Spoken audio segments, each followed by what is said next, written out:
Hello नमस्कार मित्रों, स्वागत है आपका हमारे यूट्यूब चैनल में। बहुत सारे मित्र पूछ रहे हैं कि जो सर यूपी पुलिस की भर्ती है इसके मेडिकल की क्या सिस्टम है, मेडिकल कैसे होता है, मेडिकल से लेके आप लोगों को बहुत सारे डाउट हैं। तो वो डाउट इस वीडियो के माध्यम से आपके स्पष्ट हो जाएंगे। मैं आपको बता दूं, सबसे पहले उत्तर प्रदेश के मेडिकल के लिए जितनी आपकी वैकेंसी होती है उतने ही बच्चे चयन किए जाते हैं जब आपके फाइनल रिजल्ट के पश्चात। तो जैसे 60,244 वैकेंसी है, तो उतने टाइम तक जब आपका फाइनल रिजल्ट आएगा 60,244 लोगों को ही पकड़ा जाएगा उसमें। और मेडिकल में वो लोग मान के चलते हैं कि पुलिस का मेडिकल एक सामान्य मेडिकल होता है जिसमें बहुत कम चांस होते हैं बच्चा फेल होने के। तो सबसे पहले मैं आप लोगों को बता दूं, अब आपके डाउट ऐसे हो सकते हैं मेडिकल में, सर मेरी नज़र कमज़ोर है, पहली बात, सर मेरी एक आँख 6/6 की है, एक आँख थोड़ी कमज़ोर है। तो सबसे पहले मैं इसी का डाउट आपको कर दूं, एक आँख अगर आपकी 6/6 की है, एक 6/9 की है, 6/9 तक की आपकी दूसरी आँख चल जाएगी अगर एक आपकी 6/6 की है। दूसरी बात, ओम है सर हाथ पर, ओम मेरे भी बना हुआ है, ओम से कोई आपत्ति नहीं है। सर छोटे स्तर का नाम लिखा हुआ है बाजू पर, उससे भी कोई आपत्ति नहीं है। लेकिन बड़े स्तर का अगर आपके पास टैटू बना हुआ है यहाँ पर, जैसे पूरा ये हाथ घिरा हुआ है आपका इस प्रकार से, उस पर उन्हें आपत्ति है, वो आपको पॉइंट दे सकते हैं, री मेडिकल के लिए आपको भेज सकते हैं। लेकिन पहले मेडिकल में आपको डायरेक्ट फेल नहीं करेंगे, ये भी मैं आपको स्पष्ट कर दूँ। तीसरी दिक्कत ये हो सकती है कि सर पाइल्स की प्रॉब्लम है। मैं आपको बता दूं, जब मेरा मेडिकल हुआ था तो उस समय ऐसा कोई चेकअप नहीं हुआ, और फिर भी यदि आपको दिक्कत है तो आपके पास में प्रॉपर समय है, वैसे पाइल्स पर कोई आपत्ति नहीं होती है। तीसरी दुविधा व्यक्ति को आंखों से ही संबंधित फिर हो सकती है कि सर मुझे वर्णांधता है। वर्णांधता के संदर्भ में मैं आपको स्पष्ट कर दूं, मेरे 3 मित्र थे, 3 मित्र में से एक मित्र फेल हुआ था, वर्णांधता तीनों को थी। हालांकि 2 व्यक्ति चयन हो गए जो नौकरी कर रहे हैं, एक व्यक्ति फेल हुआ था जिसे रीमेडिकल में वो व्यक्ति फेल हुआ था। पहले वहाँ से उसको रीमेडिकल दिया गया, उसके पश्चात वो वहाँ से फेल हुआ। अगर वर्णांधता का लेवल आपको ज़्यादा है तो आपको रीमेडिकल मिलने की प्रबल संभावना है। दूसरी बात, नौकनी की क्या प्रॉब्लम है। नौकनी की प्रॉब्लम यदि आपको ज़्यादा बड़े स्तर की है, सामान्य प्रॉब्लम है कोई दिक्कत नहीं, बहुत ज़्यादा बड़े स्तर की है तब आपको नौकनी में पॉइंट मिल सकता है, रीमेडिकल के लिए भेज सकते हैं, वहाँ पर भी आपको डायरेक्ट फेल नहीं किया जाएगा। फ्लैट फुट के लिए मैं आपको बता दूं, फ्लैट फुट मुझे भी था। एक फ्लैट फुट का जूता बनता है और मैंने आगरा से वो जूता बनवाया था अपने लिए पहनने का। आपको यदि फ्लैट फुट है तो वो उसी साइज का फ्लैट फुट उन्हें बता के वो उसी तरीके का आपको जूता बना के दे देते हैं, तो वहाँ से आपका फ्लैट फुट सही हो जाएगा।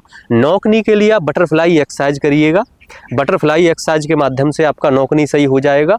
और पैरों के बीच में तकिया बांध के सोया करें, ये बहुत बेहतर उपाय है नौकनी का। और अभी काफ़ी समय है मेडिकल में, तब तक ये आपकी दिक्कत है ये सामान्य हो जाएगी। और एक दुविधा और रहती है कैरी एंगल की दुविधा। कैरी एंगल यदि मुझे लगता है ज़्यादा दिक्कत है, जैसे मेरा ये बिल्कुल एकदम सेफ है, कोई दिक्कत नहीं, लेकिन अगर ज़्यादा मुड़ी हुई बाहें हैं तो वो आपको रीमेडिकल के लिए भेज सकते हैं। थोड़ा है 50% तक है, फिर भी कोई आपत्ति नहीं है कैरी एंगल पर। इतना मैं आपको बिल्कुल अंदरूनी बातें और एकदम वास्तविकता में मैं आपको समझा रहा हूँ। और भी कई प्रकार के डाउट हैं। हाइड्रोसील की प्रॉब्लम है, उसको सॉल्व करा लीजिएगा, वो एक गंभीर समस्या है व्यक्ति के लिए। और प्राइवेट पार्ट के संदर्भ में मैं बता दूं, वो भी चेक होता है, लेकिन मुश्किल से मुश्किल 20 सेकंड तक नहीं, वो एक कोने में बैठे हुए होते हैं डॉक्टर साहब, और आपको एक कोने में खड़ा किया जाता है वहाँ व्यक्तिगत रूप से, सामूहिक रूप से नहीं, व्यक्तिगत रूप से, और वो वहीं से चेक देखते हैं और उसके बाद आपको बता देते हैं कि हाँ आपका संपन्न हो गया। तो ये सारी दुविधाएं होती है। एक चीज़ मैं आपको और बता दूं, जो आपकी आँखें चेकअप होती है उस समय 6/9, 6/12, 6/18 इस प्रकार के चार्ट लगे होते हैं, और वो चार्ट बहुत सारे लोग याद भी ले जाते हैं करके, और ऐसा भी होता है याद किया हुआ चार्ट आ भी जाता है। और लेकिन हमारी बहुत बेहतर है कि हमारी आँखें एकदम सही होनी चाहिए। चश्मे से आपको कोई आपत्ति नहीं है यदि आपकी आँखें ठीक हैं। अगर आपकी आँख 6/9 की है फिर भी मुझे लगता है इतनी कोई आपत्ति नहीं है उससे। एक यदि आपकी 6/6 की है, तो ये मेडिकल की सारी बातें रहीं। इसी के साथ में मैं एक स्पष्ट और कर दूं, मेडिकल के ही साथ में आपके करेक्टर सर्टिफिकेट लगेंगे जब आपका मेडिकल होगा। मेडिकल से पूर्व वो आपके करेक्टर सर्टिफिकेट चेक करते हैं। लगभग 5 सर्टिफिकेट आपके बनते हैं, 3 गांव के द्वारा बनते हैं, 1 स्कूल के द्वारा और 1 किसी राजपत्रित अधिकारी के द्वारा, 3 गांव के 2 संभ्रांत व्यक्तियों के द्वारा और 1 आपके ग्राम प्रधान द्वारा। वो बहुत आराम से बन जाते हैं, उसकी आपको बिल्कुल दुविधा लेने की आवश्यकता नहीं है। और अभी यदि आपको गंभीर समस्या है हाइड्रोसील की, उसका इलाज कराइएगा, पाइल्स है उसका इलाज कराइएगा। और वैसे मेडिकल में इनसे पाइल्स से ज़्यादा दिक्कत नहीं है, लेकिन हाइड्रोसील से दिक्कत हो सकती है यदि आपकी समस्या गंभीर है तो। और दांत वगैरह के संदर्भ में मैं आपको बता दूं, दांत अगर किसी के है नहीं उससे भी कोई आपत्ति नहीं है, लेकिन अगर किसी के दांत हैं तो वो अपना साफ़ सफाई करा के जाएँ दांतों की और कानों की। वो एक टॉर्च टाइप की रखते हैं, वो मुश्किल से 10 सेकंड लेते होंगे दांत और कान करने में, और आराम से आपका चेकअप हो जाता है। मेडिकल की आपको दुविधा ज़्यादा लेने की आवश्यकता नहीं है। आपका पेपर हो चुका है। पुलिस की भर्ती में सबसे ज़्यादा मायने रखता है पेपर निकालना। जिसका पेपर निकल गया उसका लगभग सिलेक्शन हो जाता है। हाइट आपकी मैं बता दूं, हाइट DBPST में भी हाइट की नाप होती है और यहाँ पर भी आपकी हाइट नापी जाएगी। और लेकिन अगर आपकी हाइट यहाँ कम बैठी तो यहाँ पर भी आपको दिक्कत हो सकती है। तो ये चीज़ मैं आपको पूर्णतः स्पष्ट करता हूँ।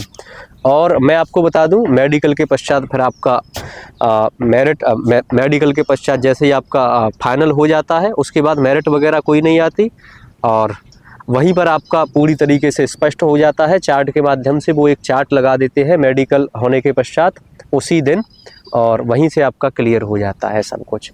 तो निश्चित रूप से आपको ये जानकारी बहुत अच्छी लगी होगी, और अगर जानकारी अच्छी लगी है तो हमारे साथ में जुड़ें। और मैं बहुत जल्दी ही इतिहास की एक श्रृंखला लेके आने वाला हूं, इतिहास और राज व्यवस्था की, जिसमें बहुत बेहतर तरीके से शुरुआत से आपको इतिहास और राज व्यवस्था पढ़ाई जाएगी, ताकि आपके जितने भी आगामी एग्ज़ाम हैं, चाहे रेलवे ग्रुप डी या कोई बड़े स्तर के एग्ज़ाम सही, UP PCS समीक्षा अधिकारी या किसी और बिहार PCS, वो वहाँ से पूर्णतः आपके क्लियर हो जाएंगे। और इसी के साथ आपको बहुत बहुत शुभकामनाएं। नमस्कार, मैं पिंकेश कुमार।